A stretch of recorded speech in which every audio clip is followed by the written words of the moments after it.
आप सिंपल सोच रहे हैं कि आप भी सुन रहे होंगे कि बहुत दिनों से, सालों से सुन रहे होंगे कि अब उड़ेगा अब उड़ेगा। अब तक इस एयरपोर्ट का लाइसेंस तक नहीं यहाँ पर है जो है।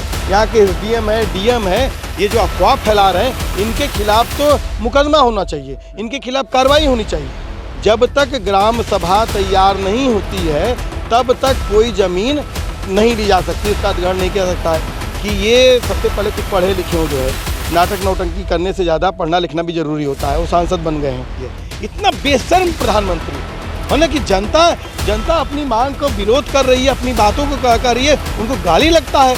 2 किलो 2.5 किलो 3 किलो जब तक उनको गाली खाते हैं रोजाना और उनकी गाली से उनको पौष्टिकता मिलती है। सरकार ज़मीन के लुटेरों के साथ मिली हुई है और सरकार गाँव को उजाड़ना चाहती है। ये गाँव पर हमला है।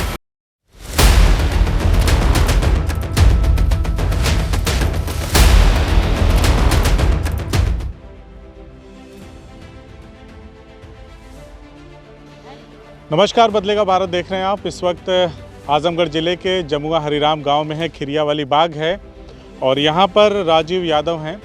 उनसे हम लोग बातचीत करेंगे क्योंकि आज 1 महीने से ज़्यादा, कुछ दिन ज़्यादा हो गए हैं यहाँ पर इस बाग में प्रदर्शन करते हुए स्थानीय ग्रामीणों को और किसानों को। एक बार दिखा दें आप, यहाँ पे देखिए महिलाएं पहुँच चुकी हैं और मंच पे भी बहुत सारे लोग जमा हो चुके हैं और धीरे धीरे अब कार्यक्रम शुरू होगा। तो देर ना करते हुए राजीव भाई से मैं कुछ बातचीत करूंगा और समझने और जानने की कोशिश करूंगा कि अब तक के आंदोलन से क्या हासिल हुआ। और सबसे बड़ा जो सवाल रहेगा राजीव भाई आपसे मेरा यही रहेगा कि सांसद दिनेश लाल यादव जी ने कहा है कि तकलीफ़ उन्हीं को होगी जो सरकारी ज़मीनों को कब्जा करके बैठे हुए हैं, उनको खाली करना पड़ेगा, उनको मुआवजा नहीं मिलेगा। और उन्होंने कहा कि आवश्यकता होगी तो इस तरह की चीज़ों को सरकार देखेगी भी। और क्या लगता है, इस बयान के बाद क्या कहना चाहेंगे? देखिए, सबसे पहले तो यही कहना चाहूँगा कि सांसद निरहुआ से लेकर मोदी योगी तक की नींद उड़ गई है। और वो लोग परेशान हम नहीं हैं, परेशान वो हैं कि ये जो आंदोलन है एक राष्ट्रीय फलक लेता हुआ आंदोलन है और इसमें टिकैत साहब से लेकर मेधा जी तक आ चुके हैं और लगातार लोग आ रहे हैं। और उनका जहाँ तक सवाल है वो कर रहे हैं सरकारी ज़मीन। तो सबसे पहले मैं आपके माध्यम से यही कहूँगा उनको जो है कि ये सबसे पहले कुछ पढ़े लिखे हो जो है, नाटक नौटंकी करने से ज़्यादा पढ़ना लिखना भी ज़रूरी होता है। वो सांसद बन गए हैं। सांसद जो है विधि विधान बनाता है देश के लिए, तमाम नागरिकों के लिए। जब तक ग्राम सभा तैयार नहीं होती है तब तक कोई ज़मीन नहीं ली जा सकती, उसका अधिग्रहण नहीं किया सकता है। यहाँ पर 33 दिनों से हम बैठे हैं, यहाँ के ग्रामीण बैठे हैं और इनका साफ कहना है कि हम ज़मीन नहीं देंगे।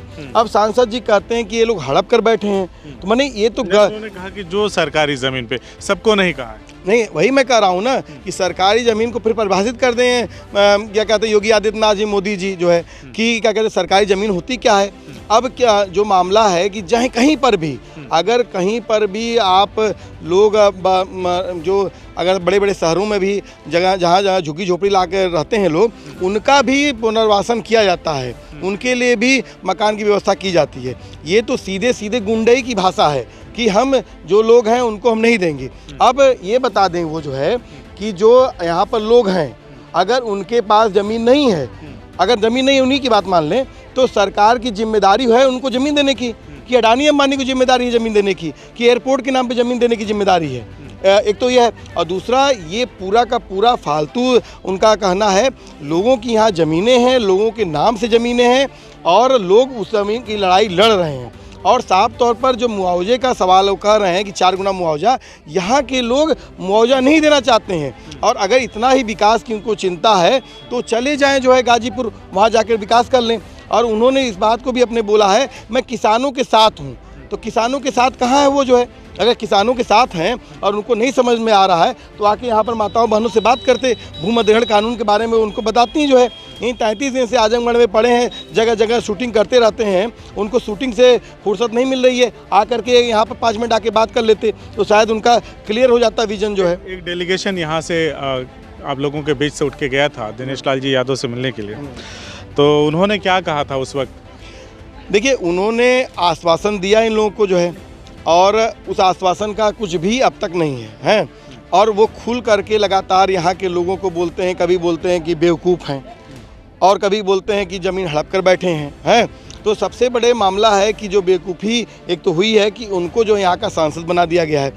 दूसरा मामला ये है कि हमारा यही कहना है कि जो भूमि अधिग्रहण का कानून है उस कानून के तहत सरकार नहीं चल रही है।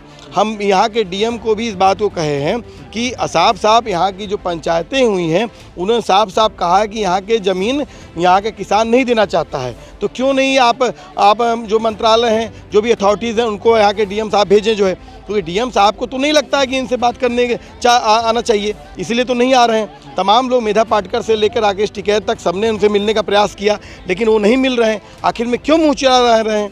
और ऊपर से आप बोल रहे हैं कि उटपटांग की सरकारी ज़मीन है। अब यही बात है कि अभी जो एयरपोर्ट यहाँ पर है, आज तक उसका, अभी निरुआ जी के बयान में आया कि उसका लाइसेंस तक नहीं मिला है, और सालों से वहाँ पर अब उड़ेगा 20 सीटर, अब उड़ेगा 30 सीटर। अभी पिछले दिनों डीएम साहब ने कहा कि क्या कहते हैं, विमानन मंत्रालय से उनका अब जाके समझौता हुआ है, तो इसके पहले मतलब जो दिए गए बयान सब झूठे थे जो है।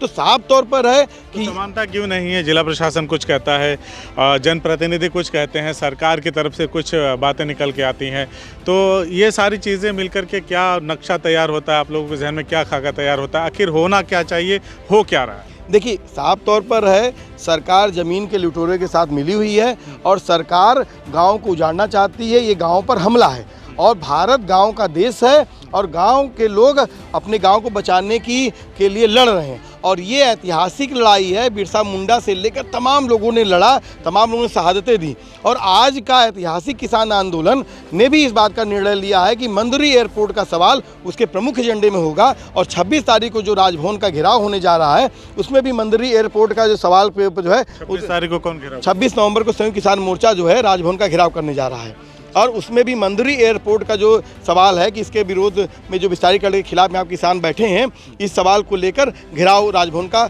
होगा, ये प्रमुख एजेंडा है। तो आज ये सिर्फ और सिर्फ आजमगढ़ के खिरिया के मैदान का सिर्फ सवाल नहीं है, ये अब संयुक्त किसान मोर्चा का राष्ट्रीय नेतृत्व ने भी इस सवाल को संज्ञान में लिया है, और राष्ट्रीय स्तर पर इस पर जो है जो आंदोलन है उसमें घेराव से लेकर तमाम चीज़ें बात चल रही हैं। तो मैं साफ कह रहा हूँ इसमें कि सरकार बिना नोटिफिकेशन, बिना नोटिस, कौन सा सर्वे होता है? आप मूल्यांकन करने की बात कर रहे हैं, मतलब सब का सब मीडिया में झूठ बोला जा रहा है।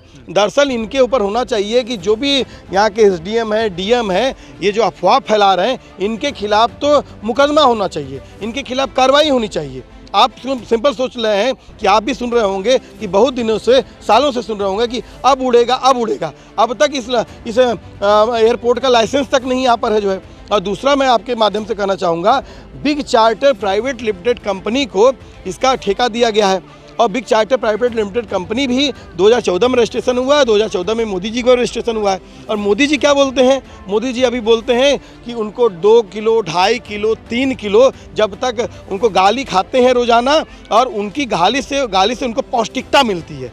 इतना बेशर्म प्रधानमंत्री, मतलब कि जनता अपनी मांग को विरोध कर रही है, अपनी बातों को कर रही है, उनको गाली लगता है, और उसको इग्नोर करके अडानी अंबानी अपने लुटेरों मित्रों की बात सुन करके इस देश के तमाम जनता को उजाड़ने का एक साजिश रच रहे हैं। और ये साजिश किसी भी कीमत पर हम कामयाब नहीं होने देंगे। ये 33 दिनों का आंदोलन ने साफ कर दिया है कि आने वाले दिनों में कुछ लोग ऐसे भी हैं राजीव जी, जो ये मानते हैं कि एयरपोर्ट बनना चाहिए तभी आजमगढ़ का विकास होगा। उनका एक सवाल है, और सवाल कितना वाजिब है मैं उस पर आपसे चाहता हूँ कि आप बताएं। उनका कहना है कि जब हवाई पट्टी बनी समाजवादी पार्टी की सरकार में, तब क्यों नहीं विरोध किया कि हो सकता है भविष्य में इसको एयरपोर्ट का रूप दिया जाए, इसका विस्तारीकरण हो। अगर उसी वक्त ये सब ना होता तो ये नौबत नहीं आती। तो इस पर क्या कहना है? क्या आप लोग यहाँ बैठ करके विपक्ष के साथ मिल करके विकास की राह में रोड़ा अटका रहे हैं? नहीं, देखिए, साफ तौर पे हमारा कहना है कि जो यहाँ पर हवाई पट्टी बनी, देश में तमाम प्रदेश में भी तमाम ज़िलों में हवाई पट्टी बनी है, और मैं तो मानता हूँ कि जो हवाई पट्टी के नाम पर जो किसानों की ज़मीनों को कब्जा किया गया है, वहाँ पर कितना धान, चावल, गेहूँ वहाँ पर पैदा हुआ होता, लेकिन वहाँ पर नहीं हुआ। ये सवाल आज सिर्फ एयरपोर्ट का नहीं है, ये खिरिया के मैदान से हम पूर्वांचल एक्सप्रेस वे पे भी सवाल उठा रहे हैं कि इतने बड़े पैमाने पर जो है जो भूमि अधिग्रहण किया गया, एशिया की सबसे बड़ी भूमि हड़प योजना थी। ये किसानों की जो यहाँ पर उत्पादन है, मैं आपसे के माध्यम से बात करना चाहूँगा कि यहाँ पर अभी देखा होगा कि अडानी का 3 केला छिला हुआ, वो पैकिंग में जो है 100 रुपये का, मतलब 400 रुपये का 1 दर्जन। आप मार्केट में जाकर देख लीजिए 40 से 50 रुपए का अडाना माने कि केला जो है आपको दर्जन मिल सकता है। तो जिस तरह से अक्षय कुमार पूछते हैं कि मोदी जी छिले हुए आम खाते हैं कि चूस कर आम खाते हैं, उसी तरीके से इस इलाके के जो पूरा का पूरा फल और सब्जी है उस पर कारपोरेट की निगाह है। यहाँ पर 35 किस्म के आम जो है पूरा निजामाबाद बेल्ट में होता है। यहाँ पर महाराजगंज, कप्तानगंज, निजामाबाद, सागन से लेकर बड़े पैमाने पर बड़ी सब्जियों का उत्पादन क्षेत्र है। आज पूरा जो कॉरपोरेट है वो फूड, एयर एंड वाटर पे कंट्रोल चाहता है और उसने एक स्तर पर आप वाटर पे कंट्रोल कर लिया। आप 20 रुपए का बॉटल दे सकते हैं कि बिक रहा है, उसी तरह से वो फूड पर भी कंट्रोल करना चाहता है। और जिस तरीके से ये पेड़ों को काटा जा रहा है, दरअसल एयर पर भी ये कंट्रोल चाहता है। बताइए कि किसान से बड़ा पर्यावरणविद कौन है, कौन कार्य करता है, कौन नेता है? कि जितना किसानों ने पर्यावरण को बचाया, क्या इस देश के किसी ने बचाया है? दिन रात वो पर्यावरण को का संरक्षण कर रहा है। विकास की राह में रोड़ा अटकाने वाले सवाल का जवाब अभी तक आपने नहीं, विकास की राह में रोड़ा मैं यही कह रहा हूँ कि अगर एयरपोर्ट पूर्वांचल एक्सप्रेसवे से विकास हो जाता तो आप बता दीजिए कि जो पूर्वांचल एक्सप्रेसवे के किनारे के गांव हैं उनका कौन सा विकास हुआ है? उस पर तो उनकी गाड़ियां तक नहीं चल सकती हैं, उसमें तो टोल लिया जाता है बड़े पैमाने पर जो है। और यहाँ से भी मैं साफ कहूँगा कि यहाँ से कोई भी आदमी अमेरिका नहीं जा रहा है। और मैं तो कह रहा हूँ अगर विकास अगर इंटरनेशनल हो जाना ही विकास है तो मैं तो कहूँगा कि क्यों आप सब लोग को उठा करके अमेरिका बसा दीजिए, आप तो नहीं करेंगे जो है। तो आपका मेन एजेंडा है कि यहाँ के जो गरीब जनता है उसकी ज़मीन को लूट करके कारपोरेट को देना, कोई कि विकास का कोई एजेंडा नहीं है। अच्छा ये बताइए, आपके माध्यम से कहूँ कि आप कह रहे हैं कि अगर मान लीजिए कि इनको हटा दिया जाए यहाँ से और गांव को उजाड़ दिया जाए और यहाँ पर बड़ा एयरपोर्ट बन जाए, उस चकाचौंध से इनका कौन सा विकास होगा? इस देश में 6.5 करोड़ लोग जो है विस्थापन के बाद फिर छत नहीं मिल पाई उनको जो है। तो क्या चाहते हैं कि कल की डेट में ये भी जो यहाँ पर छोटे छोटे बच्चे हैं और ये माताएं बहनें कल हाथ में कटोरा मांग कर किसी सड़क पर जो है सोए खाएं? तो यही अगर विकास होता है तो इस विकास को हम नहीं मानते हैं।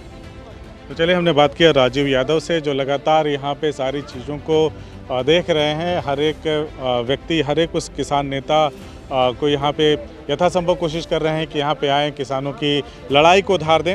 उनसे हमने बहुत सारी बातचीत की और हर एक पहलू पे बात की। कुछ लोग कहते भी हैं कि एयरपोर्ट जिससे विकास होना है, जिससे अंतर्राष्ट्रीय उड़ानें यहाँ से होंगी, लोग आसानी से बहुत कम समय में अपने गंतव्य स्थानों तक रवाना हो सकते हैं, वहाँ पहुँच सकते हैं। तो स्थानीय ग्रामीण और किसान मिल करके रोड़ा अटका रहे हैं। इस पर भी हमने इनसे सवाल किया और उन्होंने बड़े ही तरीके से अपने अंदाज में जवाब दिया उस बात का। और तमाम ये आंदोलन, धरना प्रदर्शन ये इनका ऐसे ही जारी है। हम लगातार कोशिश करेंगे कि सरकार की जो बात है उसको भी जनता तक पहुंचाएं, सरकार क्या कहना और करना चाह रही है, और जनता की जो बात है उसे भी सरकार तक पहुंचाएं कि लोकतंत्र में यदि जनता ही मालिक है तो उसकी भी बात को सुना जाना चाहिए। ये जनता कह रही है तो उनकी आवाज़ हम सत्ता के सामने भी रखने की कोशिश करेंगे, जो जनप्रतिनिधि हैं उनके सामने रखने की कोशिश करेंगे, ताकि वो भी जनता की बात को सुने और जो बेहतर तरीका हो सकता है उस पर अमल किया जाए। जय हिंद।